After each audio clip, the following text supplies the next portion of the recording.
Shalom, selamat pagi saudara yang diberkati Tuhan. Jumpa lagi di channel Gracia Hope Compassion Channel. Salam anugerah, salam pengharapan, salam dalam kasih Tuhan. Pagi hari ini kita akan merenungkan kitab Kejadian 41 hingga 45. Mari sebelum kita mendengarkan dan merenungkan firman, kita berdoa. Terima kasih Bapa di surga buat pagi hari ini, hari yang diberkati Tuhan. Kami buka hati kami untuk mendengarkan sabda firman-Mu. Kami percaya Roh Kudus yang menuntun kami di dalam pengenalan akan Tuhan, sehingga kami lebih lagi menjadi orang-orang yang bertumbuh di dalam Tuhan. Terima kasih Bapa di surga, oleh kuat kuasa Roh Kudus-Mu, darah Yesus yang berkuasa untuk membuat kami menjadi lebih daripada pemenang. Kami siap firman Tuhan dalam nama Yesus. Sekali lagi shalom saudaraku. 5 pasal per hari jadi makanan rohani dalam kehidupan kita. Setiap orang bisa tetap hidup, tapi setiap orang membutuhkan makan untuk tetap hidup. Makanan rohani itu berkuasa untuk memberikan kehidupan kita bertumbuh. Makanan jasmani terbatas gunanya, tetapi makanan rohani merupakan ibadah yang mengandung janji di dalam kehidupan kita. Sebab itu, tetap bersemangat untuk belajar firman Tuhan. Amin.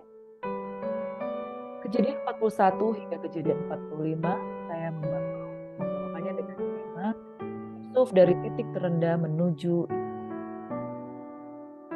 Saudara yang diberkati oleh Tuhan kita Yesus Kristus, intisar dari firman Tuhan ini dari pasal 41 hingga pasal 45, dari kitab Kejadian 39 dan sampai di Kejadian 41 itu berbicara soal ujian dan kenaikan pangkat Yusuf di Mesir. Bagaimana di firman Tuhan di hari kemarin kita sudah belajar bahwa Yusuf berada di titik terendah dalam kehidupannya, mulai dari sumur, dia dijual ke orang Ismail, lalu dari orang Ismail dia dijual ke Potifar dengan harga yang sangat murah. Secara harga diri, dia seperti orang yang tidak dihargai. Jadi secara psikologis jiwanya ini mengalami rasa tertolak. Banyak hal yang dialami oleh orang yang mengalami tertolak. Tentunya tidak mudah, saudara. Dijual, awalnya dimasukkan ke dalam sumur, lalu dijual. Dan setelah dia jual, dia disertai Tuhan dan apa saja yang dia lakukan dibuat Tuhan berhasil. Tapi ketika dia berhasil pun, posisinya itu tidak lama. Dia turun lagi. Karena dia difitnah oleh istri Potifar, sehingga dia turun lebih dalam lagi. Di penjara dia bertemu dengan 2 orang, juru minum dan juru roti, yaitu pegawai istana dari Raja Firaun. Dia memberikan penafsiran mimpi kepada kedua orang ini, dan tafsiran mimpinya itu benar-benar berkenan. Juru roti itu betul-betul digantung seperti yang dia tafsirkan. Juru minum anggur itu betul-betul dia diangkat kembali posisinya oleh Firaun. Dalam hal ini, apa yang mereka lakukan, dia dilupakan.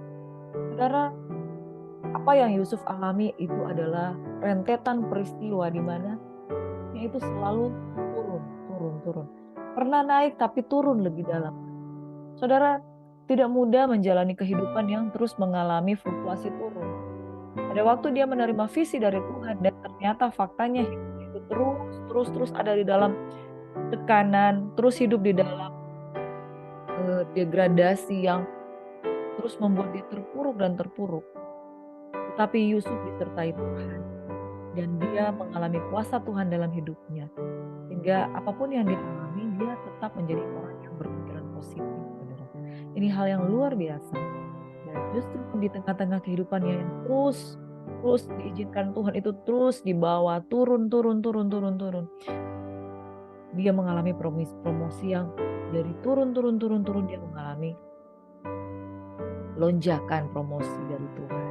Dari kejadian 39 hingga kejadian 41 kita melihat bahwa kalau dibuat grafik kehidupan dari Yusuf, dia pernah mengalami kenaikan pada umur 17 tahun, dia adalah orang yang paling disayang di keluarganya. Tapi begitu dia di usianya ke-17 tahun, grafik itu turun, dia masuk ke dalam sumur, turun lagi, dia dijual ke kepala pengawal istana. Lalu dia naik lagi ketika jadi kepala pegawai dari kepala pengawal istana. Dia naik lagi ketika dia disertai Tuhan, grafiknya naik karena dia dipercayakan banyak hal. Lalu ketika dia di posisi mulai naik, dia turun lagi karena difitnah oleh Potifar dan masuk penjara. Dan ketika dia turun, itu dia turun paling bawah karena berada di penjara itu merupakan posisi yang sangat rendah, saudara, karena dianggap sebagai orang yang bersalah. Ketika dia ada di penjara, saudara, justru dia bertemu dengan orang yang membuat dia akan dipromosikan, yaitu juru minum. Satu ketika Firaun mendapat mimpi. Dia bermimpi ada lembu-lembu gemuk yang dimakan oleh lembu-lembu kurus. Dia juga bermimpi ada bulir-bulir gandum yang gemuk itu dimakan oleh bulir-bulir gandum yang kurus. Dan ketika Firaun mendapat mimpi ini, dia menanyakan kepada seluruh orang yang ada di istana. Lalu teringatlah seorang juru minum yang pernah ditolong oleh Yusuf. Dia katakan, aku telah berbuat dosa karena telah melupakan orang yang telah menolong saya untuk menafsirkan mimpi saya. Lalu dia katakan, ada seorang yang bernama Yusuf. Dia merupakan hamba dari kepala pengawal istana. Dia ada di sana yang bisa menerjemahkan mimpi. Lalu dibawa keluarlah Yusuf, dicukur, dirapikan. Orang kalau sudah di dalam penjara itu udah jelek sekali, saudara. Udah kumal, udah kotor, karena penjara di sana bukan seperti penjara yang sekarang yang bersih, tapi penjara yang di sana merupakan penjara yang sangat jelek. Jadi jangan berpikir kalau Yusuf itu ada di penjara posisinya itu masih klimis, masih rapi, sebagaimana dia Yusuf yang ada di rumah Potifar. No, saudara.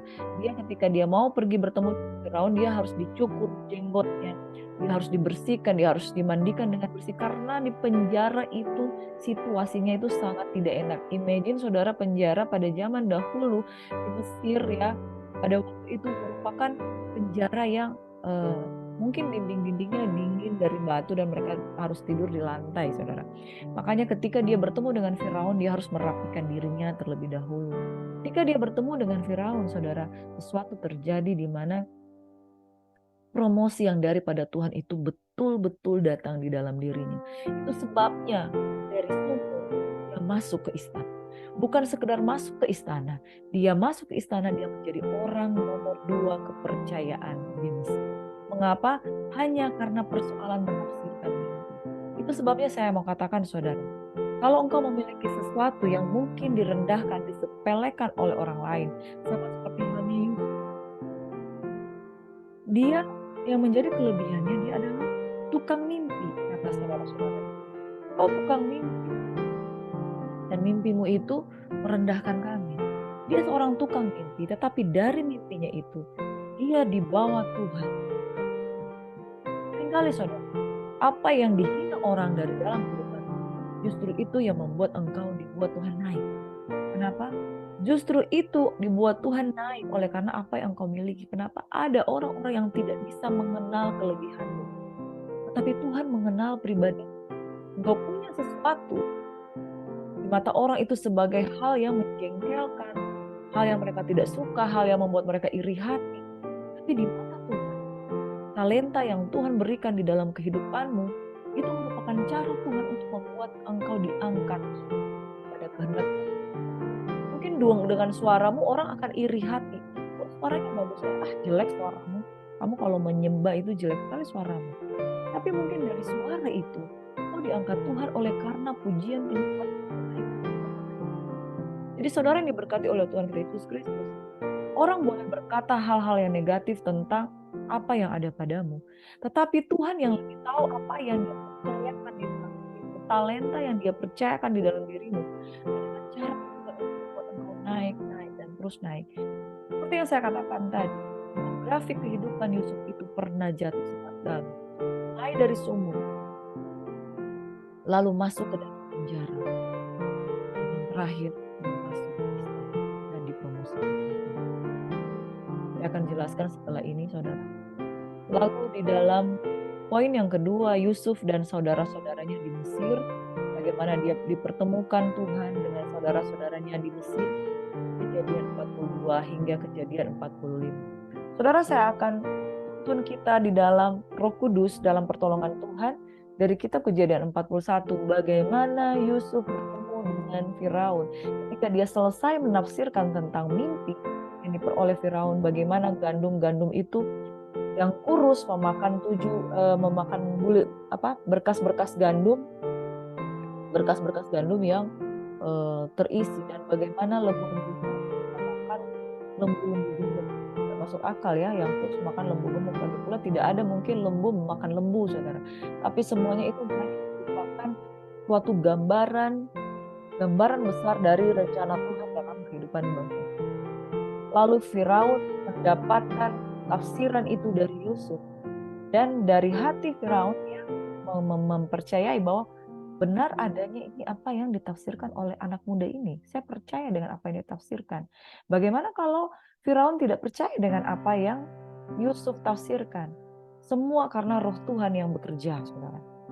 Kalau Firaun pun tidak mau percaya kepada Yusuf, Yusuf tidak akan mendapat apa-apa. Tapi karena kuasa Tuhan yang bergerak di sana, maka Firaun percaya pada apa yang Yusuf katakan.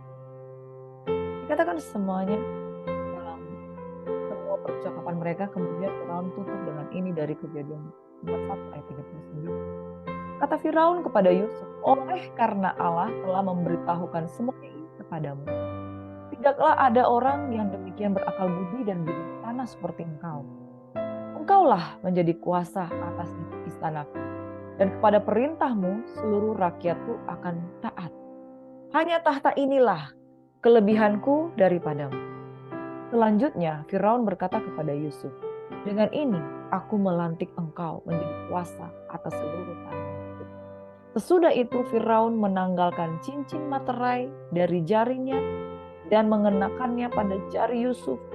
Dipakaikannyalah kepada Yusuf pakaian daripada kain halus, dan digantungkannyalah kalung emas pada lehernya. Lalu Firaun menyuruh menaikkan Yusuf dalam keretanya yang kedua, dan berserulah orang di hadapan Yusuf, hormat. Demikianlah Yusuf dilantik oleh Firaun menjadi kuasa atas seluruh tanah Mesir. Berkatalah Firaun kepada Yusuf, akulah Firaun. Tetapi dengan tidak setahumu, Yusuf, seorang pun tidak boleh bergerak di seluruh tanah Mesir. Lalu Firaun menamai Yusuf Safnat Panea, serta memberikan Asnat, anak Potifera, imam di On, padanya menjadi ibunya. Demikianlah Yusuf muncul sebagai kuasa atas seluruh. Yusuf berumur 30 tahun ketika ia menghadap Firaun, raja Mesir. Maka pergilah Yusuf dari depan Firaun, lalu dikelilinginya seluruh. Ia mulai bekerja pada saat itu juga. Saudara, apakah pernah ada seorang yang dipenjara, lalu ketika dia bertemu dengan orang nomor satu di negeri ini, orang yang dipenjara bertemu dengan Presiden Republik Indonesia, dan pada waktu itu ketika dia mendengar tafsiran mimpi, hanya tafsiran mimpi, Firaun pada waktu itu langsung melepaskan cincin materainya dan dia memberikan kereta yang kedua. Dan orang sudah tahu kalau itu berbicara kereta yang kedua, berarti ini orang kedua di Mesir. Pada waktu itu juga saudara, tidak menunggu beberapa hari, tidak menunggu Firaun pikir-pikir dulu, no, tidak saudara. Tapi pada waktu itu juga lah dia katakan, engkaulah menjadi kuasa atas istanaku. Bahkan dikatakan, hanya tahta inilah yang membedakan aku dari engkau. Ya saudara. Ayat 40, hanya tahta inilah kelebihanku daripada. Kalau bukan Tuhan yang bekerja, tidak mungkin Firaun bisa dengan mudah memberikan kepercayaan yang begitu besar untuk mengelola keadaan ini. Kenapa saudara? Ini perkara genting. 7 tahun kelimpahan yang Tuhan nyatakan harus ditata, dimanage dengan baik sebelum dia masuk kepada 7 tahun kekurangan. Dan Tuhan berbicara dalam diri Firaun, inilah orang yang dapat engkau pilih untuk memanage semua yang akan terjadi di bangsa. Saudara yang berkati, Di dalam hidup ini, kita membutuhkan tangan Tuhan. Istilah kata ada yang berkata seperti ini, kalau kamu mau naik promosi dan jabatan, ada 3 campur tangan. Yang pertama, campur tangan, tanda tangan. Tanda tangan itu artinya pengesahan. Yang kedua, garis tangan. Yang ketiga, campur tangan. Campur tangan ini berbicara campur tangan manusia. Orang yang akan melantik engkau. Berbicara juga tentang campur tangan Tuhan. Jadi ada 3 hal, saudara. Garis tangan. Garis tangan Yusuf itu sudah ditetapkan, dia akan dipromosikan. Baru tanda tangan. Tanda tangan ini berbicara pengesahan dari manusia. Lalu campur tangan. Campur tangan ini yang paling kita butuhkan adalah campur tangan. Kalau bukan karena campur tangan Tuhan, tidak akan ada promosi dalam kehidupan Yusuf, saudara. Bagaimana mungkin seorang yang bukan berasal dari bangsa Mesir itu sendiri, dia seorang yang ada di penjara, masih statusnya orang narapidana, saudara. Statusnya orang yang diduga memperkosa, tetapi Firaun tidak melihat latar belakang itu, dia hanya melihat ada. Saudara, kalau memang sudah waktunya dipromosi, tidak tunggu beberapa waktu lamanya, promosi itu akan segera datang kalau memang sudah matang. Mengapa? Karena sudah 13 tahun. Yusuf ini sudah dipersiapkan, diproses lewat keadaan, dan dia berkemenangan. Dan pada puncaknya, dia adalah seorang yang terus bergerak positif ke arah Tuhan. Sehingga sudah tiba waktunya. Mungkin di hadapan manusia, waktu Firaun mengangkat dari Yusuf itu waktunya singkat, sekejap mata. Dan mereka tidak tahu. Dia sudah dipersiapkan 13 tahun mulai dari sumur. Bagaimana karakternya ditempa, karakternya dibentuk. Amin. 30 tahun adalah waktu dia bertemu dengan Firaun. Sekejap dia diangkat. Tapi prosesnya bukan sekejap. 13 tahun dia diproses mulai dari sumur, penjara, dan kemudian istana. Dari titik terendah menuju ke istana. Demikian orang-orang yang takut akan Tuhan dipromosikan oleh Tuhan. Jika engkau berada di titik terendah, bukan berarti itu adalah akhir dari segala-galanya. Karena akan datang masa kelegaan bagi orang-orang yang sungguh-sungguh percaya kepada Tuhan. Orang-orang yang menabur kesetiaan. Orang-orang yang tabah dan tidak gegabah. Tabah menantikan pertolongan Tuhan. Ada orang-orang memiliki nasib yang sama, masuk penjara, masuk sumur, ya, dibawa masuk, turun ke lembah yang lebih lagi. Tapi kadangkala karena ada kesalahan mereka, karena mereka melakukan kejahatan, ini tidak sama dengan Yusuf. Yusuf tidak melakukan kejahatan. Dan setelah dia masuk di titik terendah, dia jaga hati, jaga sikap, jaga karakter, jaga hubungan. Jadi jangan samakan di titik terendah yang engkau buat sendiri, titik terendah yang dimana kejahatan engkau lakukan sendiri, itu beda, saudara. Titik terendah di mana kuasa bukan dari kuasamu engkau ada di titik terendah, tapi dari situasi yang berbeda. Bukan karena dosa-dosamu engkau ada di titik terendah, tapi karena Tuhan izinkan ujian itu datang. Ayat yang ke-50 di Kejadian 41 dikatakan, sebelum datang kelaparan itu lahirlah bagi Yusuf 2 orang anak laki-laki yang dilahirkan oleh Asnat, anak Potifera, imam di On. Yusuf memberi nama Manasye kepada anak sulungnya itu. Sebab katanya, Allah telah membuat aku lupa sama sekali kepada kesukaranku dan kepada rumah bapakku. Saudaraku, jangan pikir bahwa Yusuf itu hatinya tuh baik-baik saja. Yusuf itu mengalami tekanan dan kesukaran, tapi dia bersyukur Tuhan telah membuat dia melupakan itu dengan anak yang kedua. Dan kepada anak yang kedua diberi nama Efraim. Sebab katanya, Allah membuat aku anak dalam negeri kesengsaraan. Mesir adalah negeri kesengsaraan karena dia dijual dan dipenjarakan di sana.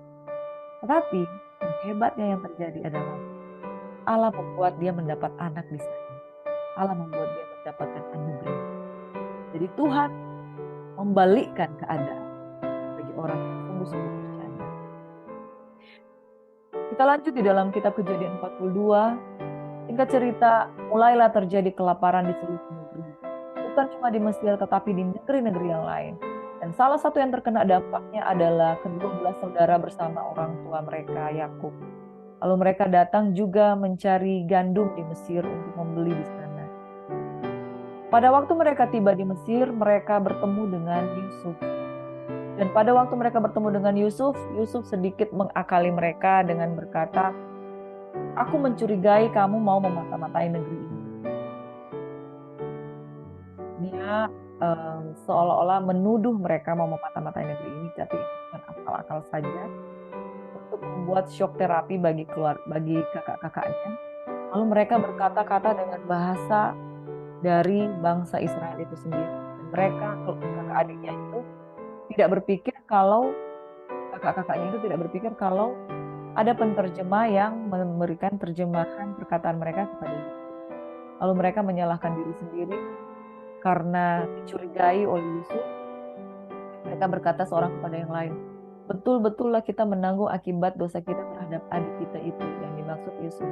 "Bukankah kita lihat bagaimana sesak hatinya ketika ia memohon belas kasihan kepada kita, tapi kita tidak mendengarkan permohonannya.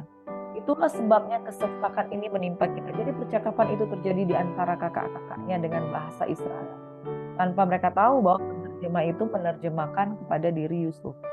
Lalu Ben menjawab mereka, "Bukankah dahulu kukatakan kepadamu, janganlah kamu berbuat terhadap anak itu, tapi kamu tidak mendengarkan perkataanku, sekarang darahnya dituntut daripada kita."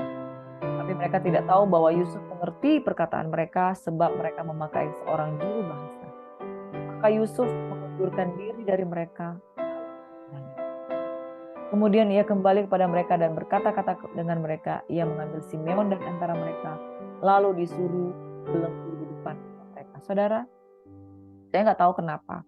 Setiap kali saya membaca ayat ini, saya juga ikut menangis. Maka Yusuf mengundurkan diri dari mereka lalu menangis. Saya menetes air mata setiap kali saya membaca ini. Kenapa?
Di momen itu untuk tergenapilah visi Tuhan di dalam kehidupan Yusuf, bahwa dia akan menjadi orang yang akan dihormati oleh kakak-kakak lain. Cara visi itu pasti tergenapi. Dia tidak berlambat-lambat. Dia sedang menunggu saatnya tergenapi di dalam kehidupan kita. Yusuf melihatnya di mimpi, dia adalah orang yang akan dihormati di antara saudaranya. Itu benar terjadi.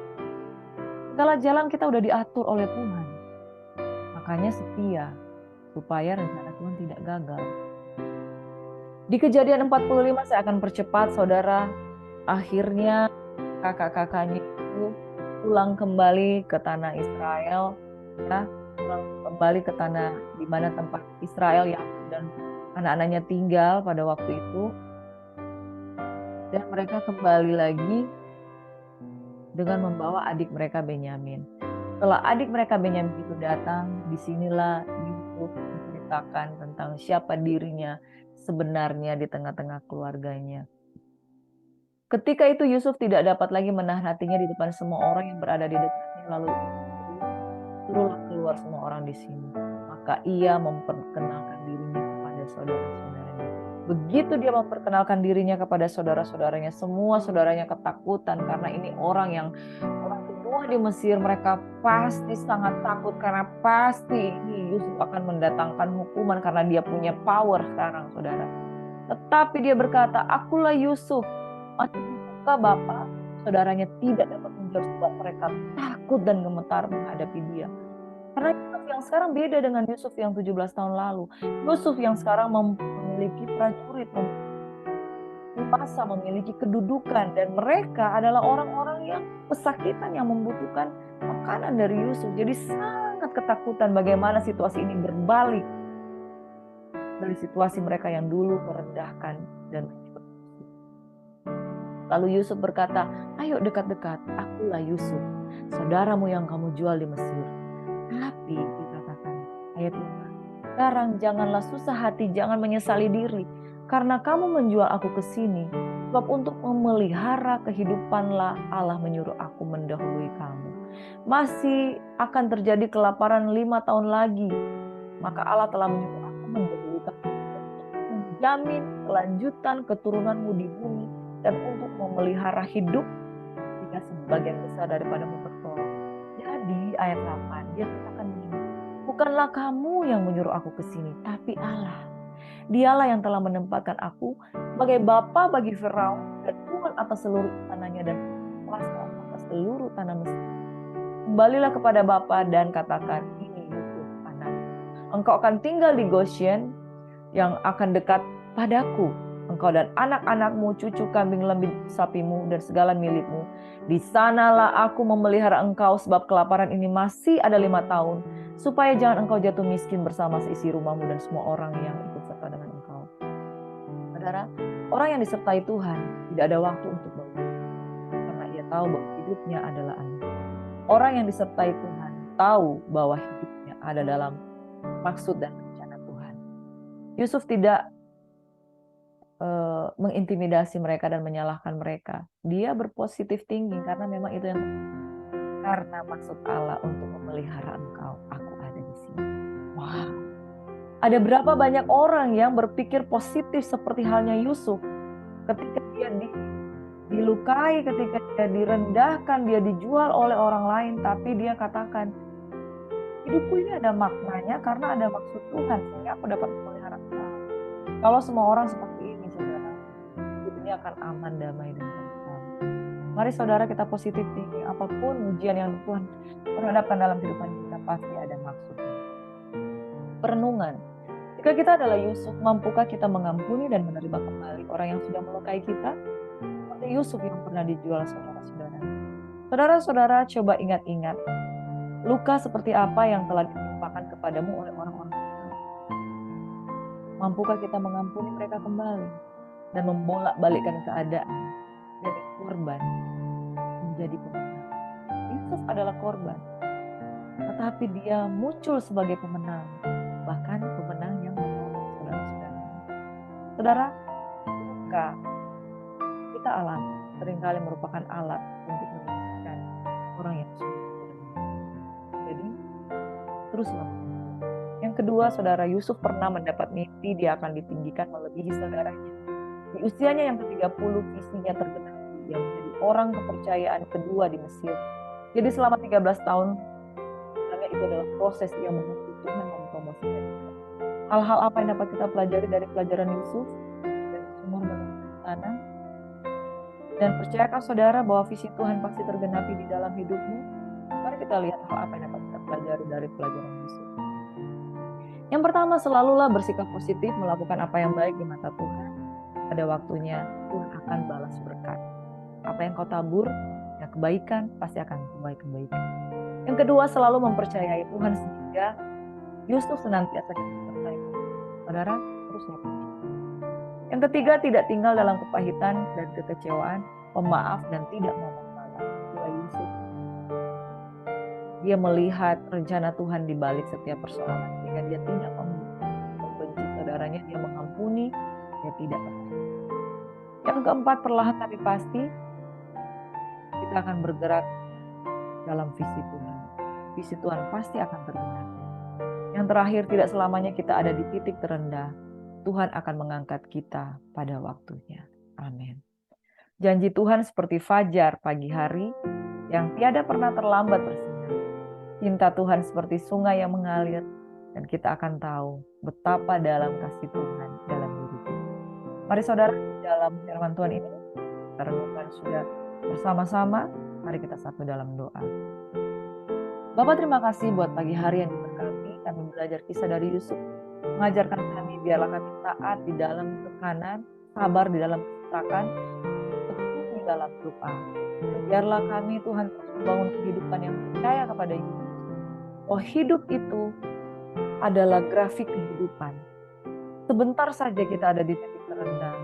Jika kita setia, indah pada waktunya, Tuhan akan angkat, Tuhan akan promosikan, Tuhan akan buat menjadi berkat.